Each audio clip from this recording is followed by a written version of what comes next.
ligamentum nuchae to the medial border of the scapula. The actions are scapular retraction, elevation using the upper fibers, and downward rotation. Innervation is the dorsal scapular nerve.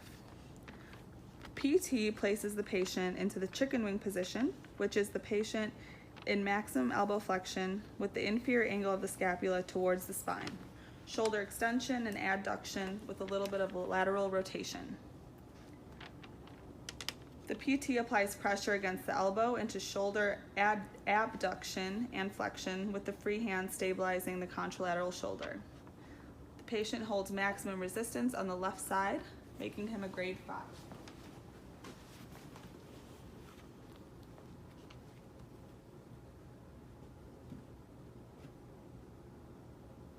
The patient takes minimal resistance on the right side. He will be a grade 3+. If the patient has shoulder precautions, the PT would apply pressure at the scapula with the patient elbow extended.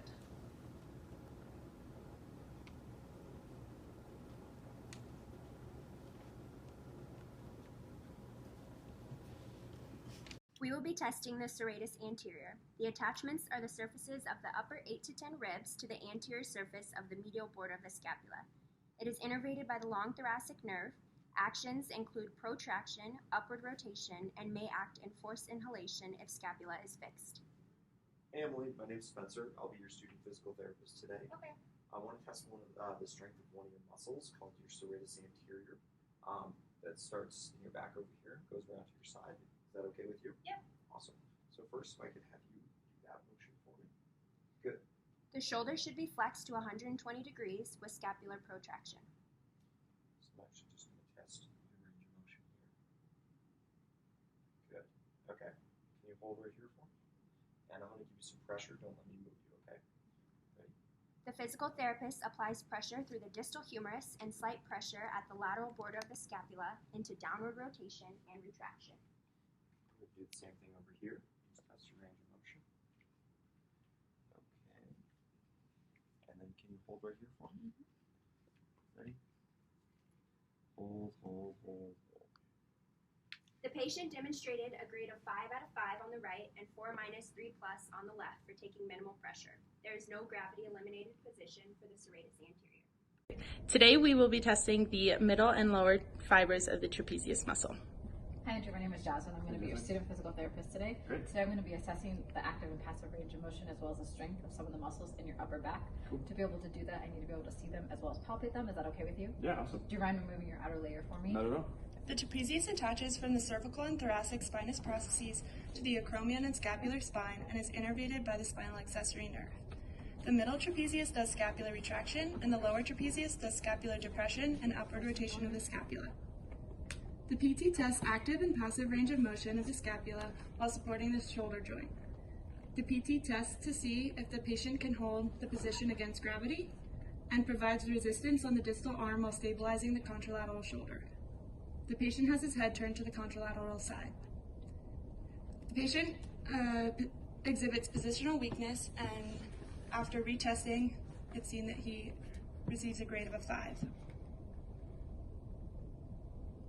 On the right side, the patient receives a grade of 3+ as he takes minimal resistance.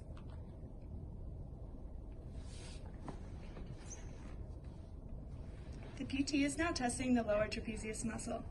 The PT stabilizes the contralateral hip and provides pressure into downward rotation. The patient takes moderate resistance and is a grade of 4+.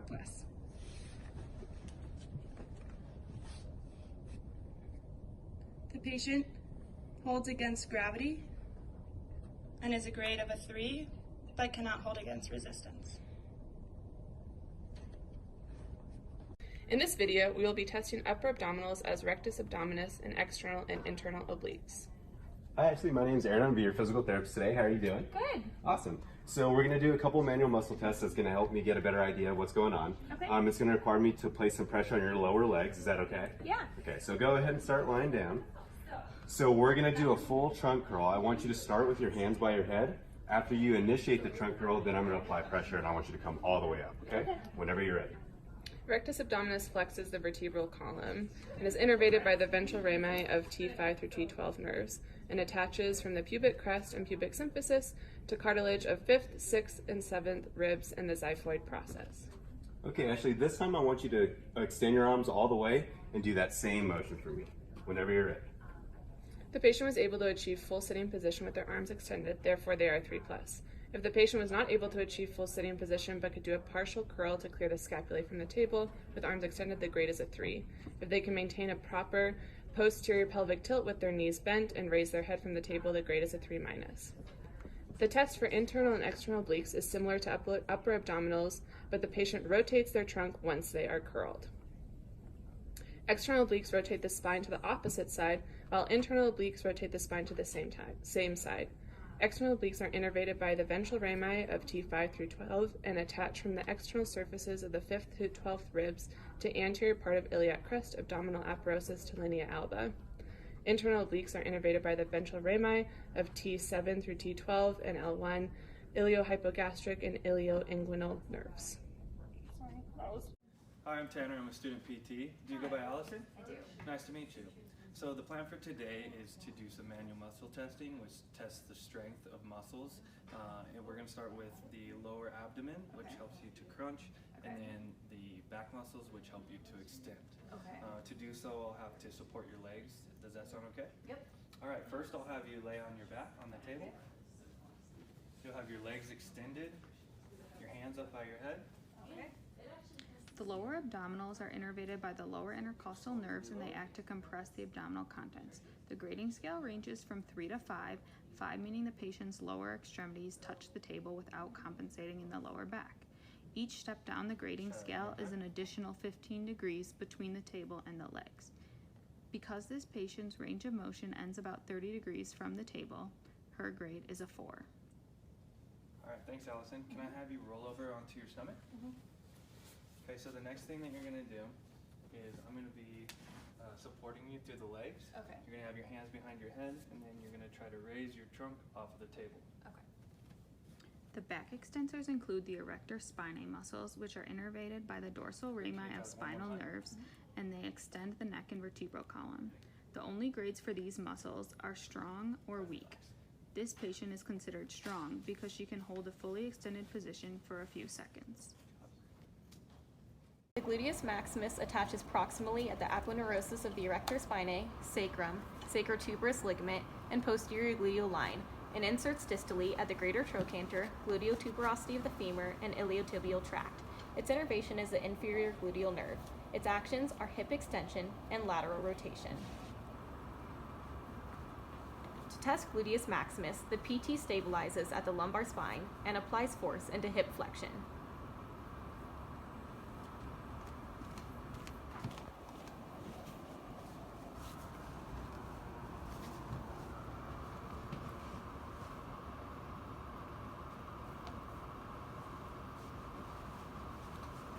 The gravity eliminated position is side lying.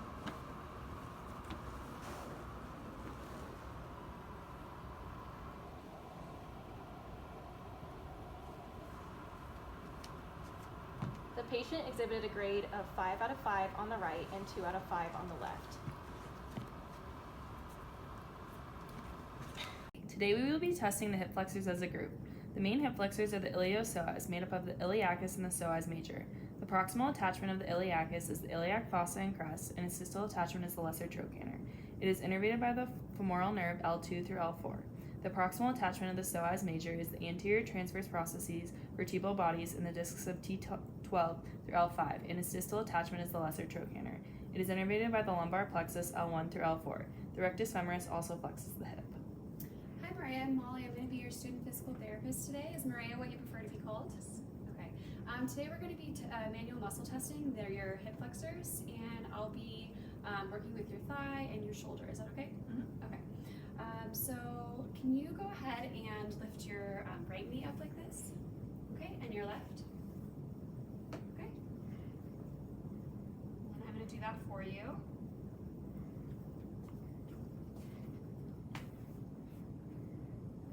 Okay, moving back to this side. So can you hold here for me? Okay, and then resist my force. hold, hold, hold, hold, hold. Okay. And then coming back to this side. Can you hold that up for me?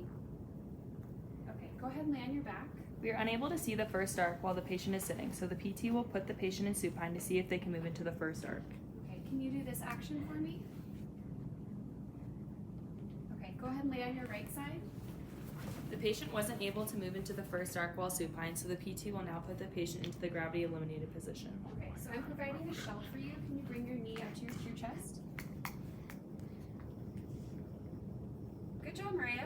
The patient demonstrated a grade of a 4+ out of 5 on the right and a 2 out of 5 on the left. We are testing gluteus medius posterior fibers and gluteus minimus. Hi Liam, I'm Tyler. I'll be your therapist. Hi. Do you go by Liam? Yeah, that's perfect. Perfect. So today we'll be testing some gluteal muscles. I'm going to look at some active and passive range of motion. So once we're testing, I'm going to need to see that muscle through at least one layer of clothing. So do you mind if I drape you while we're on the table? Sounds good. Great. The posterior fibers of gluteus medius abduct the hip and externally rotate it. The proximal attachment for gluteus medius is the external iliac surface, and it attaches distally on the oblique ridge of the lateral aspect of the greater trochanter and on the gluteal aponeurosis. The gluteus minimus abducts and laterally rotates the hip. The proximal attachment for gluteus minimus is the external iliac surface and margin of greater sciatic notch, with distal attachment on the anterolateral aspect of the greater trochanter. Both of these muscles are innervated by the superior gluteal nerve L4 through S1. The physical therapist has observed the active range of motion while the patient is standing and has now positioned the patient on his side to test the active and passive range of motion and test the muscle strength. To test the posterior fibers of gluteus medius, the patient's leg is placed in slight external rotation and extension. The physical therapist applies force at the distal leg toward adduction and slight hip flexion while stabilizing at the hip. As you can see, the patient scores a 5 out of 5 on the right side. To test gluteus minimus, the patient's leg is placed in hip abduction and the physical therapist applies force at the distal leg toward an adduction while stabilizing at the hip. The patient scores a 5 out of 5 on the right side. The test is then repeated on the left side.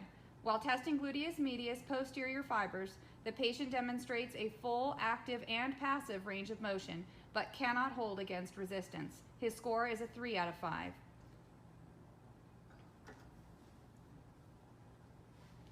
While testing gluteus minimus, the patient cannot abduct his leg against gravity and is placed in the supine gravity eliminated position. There is no gravity eliminated position for gluteus medius posterior fibers.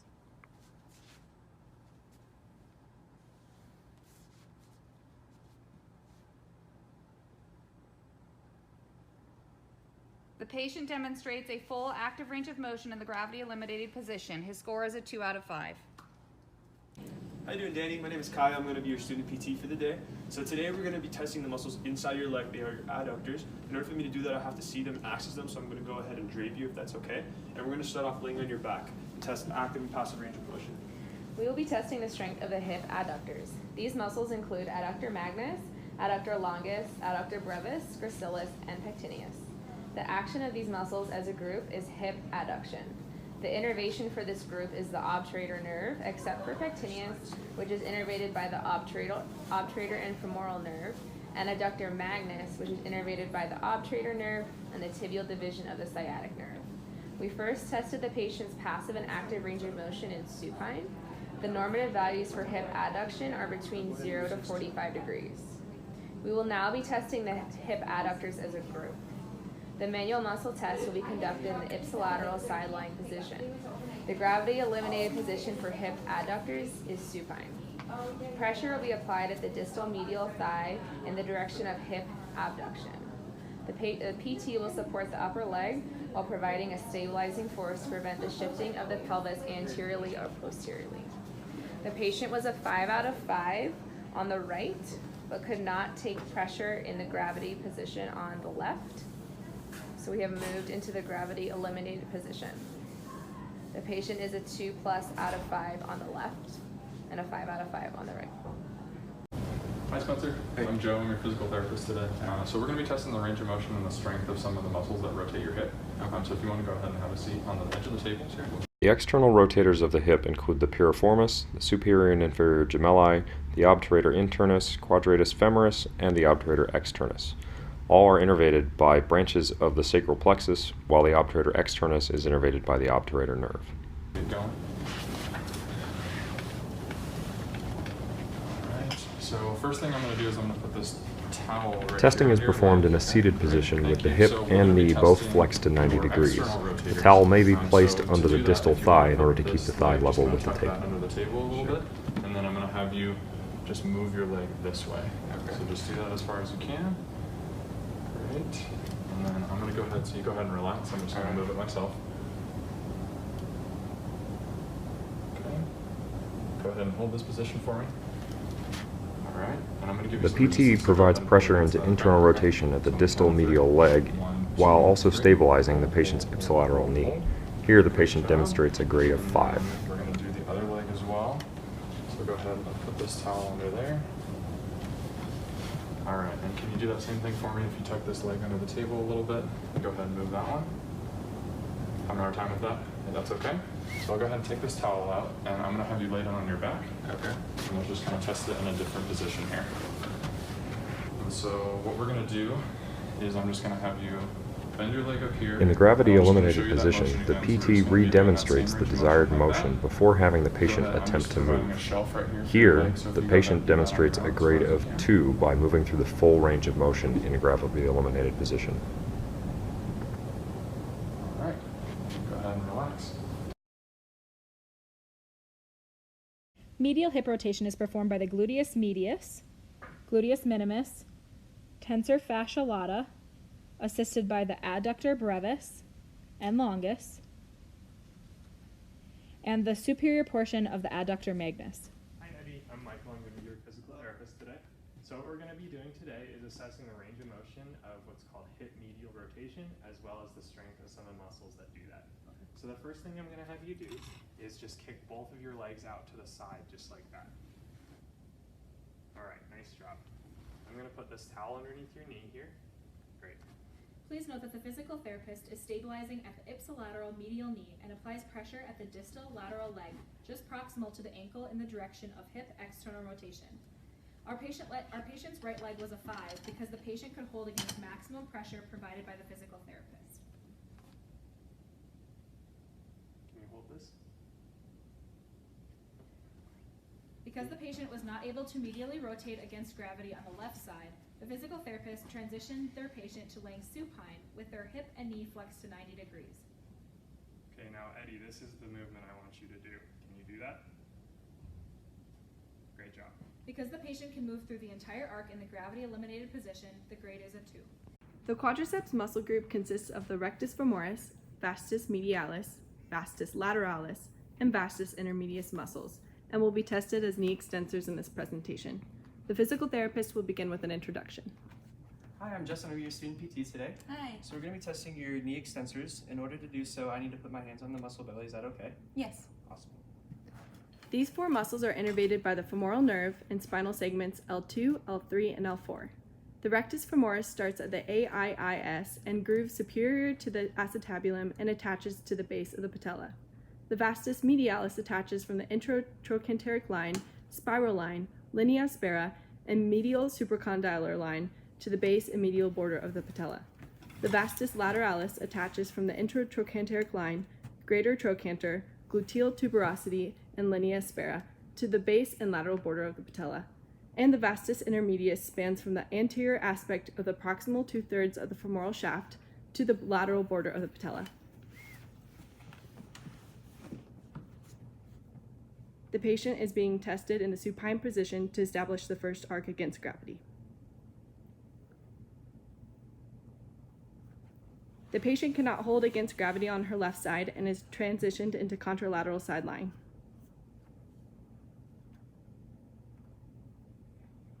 Can you do that for me?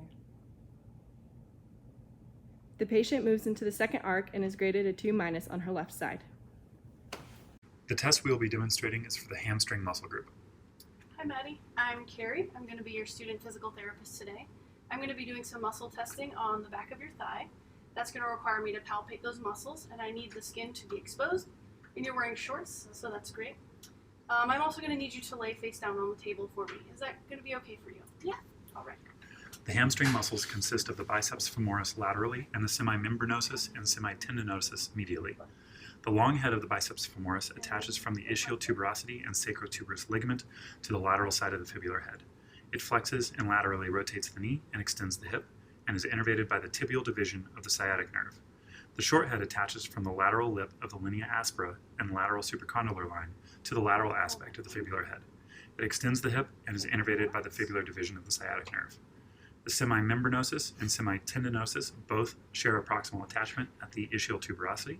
Semimembranosus attaches distally to the posterior aspect of the medial tibial condyle, and the semitendinosus attaches to the proximal medial tibia. They are both innervated by the tibial division of the sciatic nerve, and their actions are to extend the hip, flex, and medially rotate the knee. The PT has positioned the patient in a prone position with the knee flexed between 50 to 70 degrees and in neutral rotation. She stabilizes the ipsilateral pelvis and applies pressure at the distal leg. The patient's right hamstring is a grade of 4+, with the patient holding against moderate resistance. Can you hold that for me, Maddie? Okay, let's try that one more time. Try and hold your leg there. Okay, can you turn on over to your left side for me, please? The PT must put the patient in a gravity-eliminated side-lying position to test the left hamstring because the patient was unable to hold knee flexion against gravity. It's like this. You go ahead and do that. I'm going to apply just a shelf. Okay, good. All right, thanks, Maddie. We're all done. The patient was able to move into the second arc in the gravity-eliminated position, giving them a grade of 2- on the left. Today we are testing gastrocnemius and soleus together. Gastrocnemius attaches from the posterior aspect of the femoral condyles and the joint capsule to the posterior calcaneal surface. It flexes the knee and plantar flexes the ankle and is innervated by the tibial nerve. Soleus attaches from the posterior aspect of the head and proximal quarter of the fibula and tibial soleal line to the posterior calcaneal surface. It plantar flexes the foot at the ankle joint and is innervated by the tibial nerve. Together they do plantar flexion of the ankle. Hey Jake, I'm going to be your PT today. How are you? Good. Awesome. So we're going to be testing your plantar flexion because I hear you have some pain there. Can you go up on your toes while keeping your knees straight for me? The PT is testing active range of motion while the patient is standing. All right, we're going to do this one leg at a time. I want you to just do this leg for me, okay? Now the PT is testing the right side by asking the patient to raise their heel off the floor into full plantar flexion. The patient should be standing on one leg while the PT supports them. Because the patient is able to move through 7 full range of motion repetitions, the grade is a 3. Other leg. The PT asks the patient to complete the same test on the left side. The patient cannot clear their heel from the ground while weight bearing. Can you move to the table and have your feet hanging off for me? So the PT moves the patient to a prone position, which is non-weight bearing. Can you point your toes all the way to the ceiling here and then hold it for me? The PT again asks the patient to move through the full active range of motion in the non-weight bearing position and then passively moves the joint. Can you hold there? The PT applies pressure to the distal plantar surface of the foot and stabilizes at the calcaneus. The patient can move through the full active range of motion but does not take any pressure from the PT, so the grade is a 2.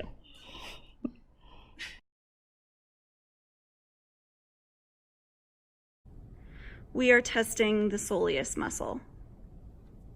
Hey Ryan, hey Grant, I'm going to be your PT today.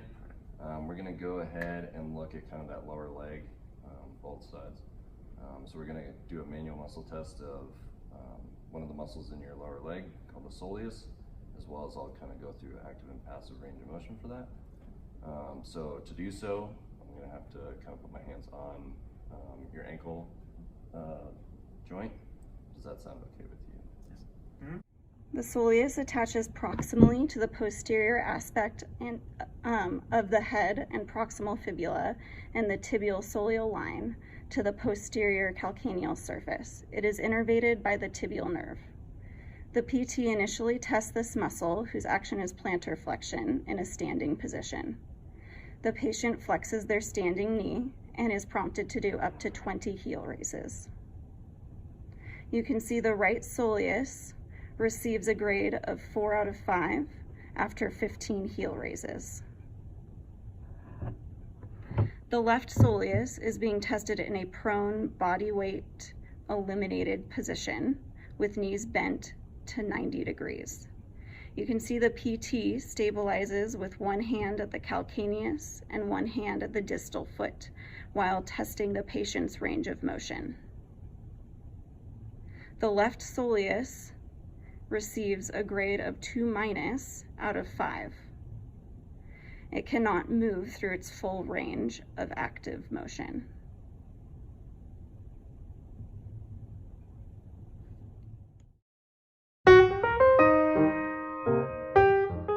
The test we will be demonstrating is for the tibialis posterior muscle. Hi, my name is Lynn. I'm a student physical therapist, and the name you prefer to go by is? Anna. Okay. I know that you're having some pain doing this action. Is that correct? Yes. Okay, so we're going to be testing a muscle called tibialis posterior, and it does that action. So is it okay if I place my hands on you? Yes. Can you go ahead and turn your toes inward for me? The tibialis posterior has proximal attachments at the proximal posterior shafts of the tibia and fibula and interosseous membrane. The distal attachments are at the 5 tarsal bones and the bases of the 2nd through 4th metatarsals. It is innervated by the tibial nerve, and its action is to invert the foot and plantar flex the ankle at the talocrural joint. The PT has a patient in a seated position, allowing a slight lateral rotation in the leg. PT stabilizes the lower leg above the ankle joint and applies pressure on the medial aspect of the foot, pushing or pulling the patient towards dorsiflexion and inversion. So, can you go ahead and relax for me? I'm going to bring you up here, take you out a little bit, and can you hold that for me? I'm going to apply some pressure. Can you hold against this resistance? Hold, hold, hold, hold, hold. Thank you. Okay, can you turn this leg inward for me? Thank you. And can you hold that for me? I'm going to apply some resistance. Can you hold against this resistance? Okay, thank you. If the patient is unable to resist force, the PT will move the patient to a side lying position to better evaluate. Okay, can you go ahead and bring your toes forward? Can you hold that for me? Thank you. The patient is graded at a 5 out of 5 on the right and a 3 out of 5 on the left. Hey Brian, I'm Naita. Hi, I'll be your student therapist today. Do you prefer to go by Brian? Okay, great. So I understand you're having some weakness and range of motion issues with your feet. Is that right? Yes. Okay. So I will be doing some strength testing on those ankles, and then we'll also see what your range of motion looks like. To do that, I will need to put my hands on your feet. Is that okay for you? Sure. Okay, great. Thank you. This video will be demonstrating the manual muscle test for the fibularis longus and fibularis brevis muscles. Fibularis longus and brevis can both be found in the lateral compartment of the leg. Fibularis longus attaches at the head and proximal 2/3 of the fibula and distally on the lateral aspects of the first metatarsal and medial cuneiform. Fibularis brevis attaches proximally on the distal 2/3 of the fibula and distally on the lateral base of the 5th metatarsal. Both muscles evert the foot and plantar flex the foot at the ankle, and fibularis longus also depresses the first metatarsal head. Both muscles are innervated by the superficial fibular nerve. The PT stabilizes the patient's ankle while applying force in the direction of inversion and dorsiflexion. The seated position is the gravity eliminated position. If the patient can hold the position in gravity eliminated, they are at least a grade of a 2. If the patient achieves a grade against resistance while seated, no further testing is needed. The patient could hold against moderate resistance, therefore the PT will give him a grade of 4 on the left side. The PT will ask the patient to go into side lying to test the against gravity position. The patient can only move into the second arc, so the PT will give them a grade of a 3-.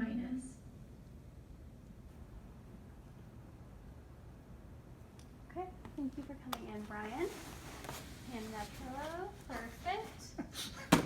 And I will see you next week.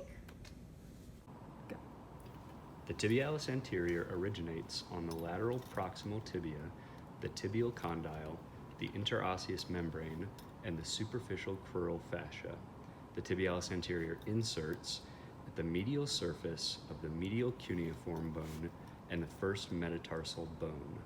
The tibialis anterior dorsiflex the talocrural joint and inverts at the subtalar joint. It is innervated by the deep fibular nerve. Okay, hi, I'm Amy. I'm your physical therapist. Hi. So I'm going to be testing again, we talked about this before, the strength of a muscle in the front of your leg. Okay. So can you go ahead, now that we've looked at what's called the passive range of motion, which is how much movement's available, can you hold that position for me? Good. I'm going to give you some pressure. Okay. Don't let me move your foot down in that direction. Okay. Okay, so can you hold here for me? Actually, I'm going to bring you right up here. Hold that. Okay. Hold, hold, hold, hold, hold. Okay. Hold, hold, hold, hold, hold. Good. The So on patient this resists side, moderate force and achieves a score of 4 or 4 plus out of 5 on the left side. can you hold this position for me? Okay, let's try to have you move from here all the way up. The anterior tibialis is primarily being tested as a dorsiflexor. There is slight inversion that's involved, but we can't test it as an inverter because we will get action and activity of tibialis posterior. So let's try one more time. Can you hold that for me? Okay, let's go ahead and lie down on your side. The patient moves into the gravity eliminated position for tibialis anterior. Okay, can you move from here to here for me? Good, nice, thank you so much. The patient has full range of motion and gravity eliminated and achieves a score of 2 out of 5 on the right side. Hey, class of 2021, Moose McDevitt here. I know my owner Amy is super proud of all of you. What a great job you've done this semester. Looks like we'll be seeing you next semester. Have a great break. That's a wrap, folks.